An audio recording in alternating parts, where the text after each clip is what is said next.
মদ এবং মাদক, বিশেষ করে মাদক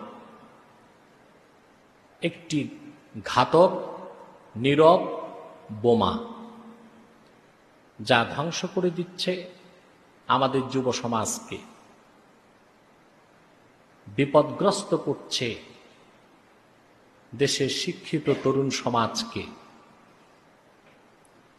সৃষ্টি হচ্ছে সামাজিক অস্থিরতা, দ্বন্দ্ব, সংঘাত, কলহ। কোথাও কোথাও মদ ও মাদক মানুষের জীবনকেও কেড়ে নিচ্ছে। আমরা প্রচলিত সমাজে ভাগ করেছি, যেটা লিকুইড বোতলে হোক তা শ্যাম্পেন, চোলা মদ, বিয়ার, এটা মদ, ঠিক কিনা?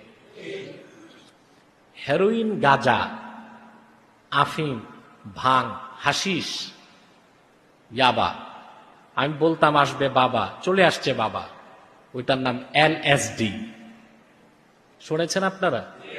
নতুন মাদক LSD, এটা বাবা। ইয়াবার পরে কি বাবা, এটার নাম দিয়েছে তারা LSD। এটার ব্যাখ্যা আমি দিচ্ছি। এগুলোকে প্রচলিত অর্থে বলা হয় মাদক, এটারে মদ বলে না। কিন্তু ইসলাম মদ ও মাদকের ক্ষেত্রে ১৫০০ বছর আগে এমন এক সংজ্ঞা নির্ধারণ করে দিয়েছে, পৃথিবীর যে কোনো যুগে, যে সময়ে, যেই ব্র্যান্ডে, যেই প্যাকেটে, যেই নামে, কি তরল, কি কঠিন, কি বায়বীয়, যেভাবেই নেশাদ্রব্য পৃথিবীতে আসুক, সেটাকে ইসলাম মদ হিসেবে, খামার হিসেবে হারাম করে দিয়েছে। তার থেকে বাঁচার, হালাল বানাবার কোনো সুযোগ নেই।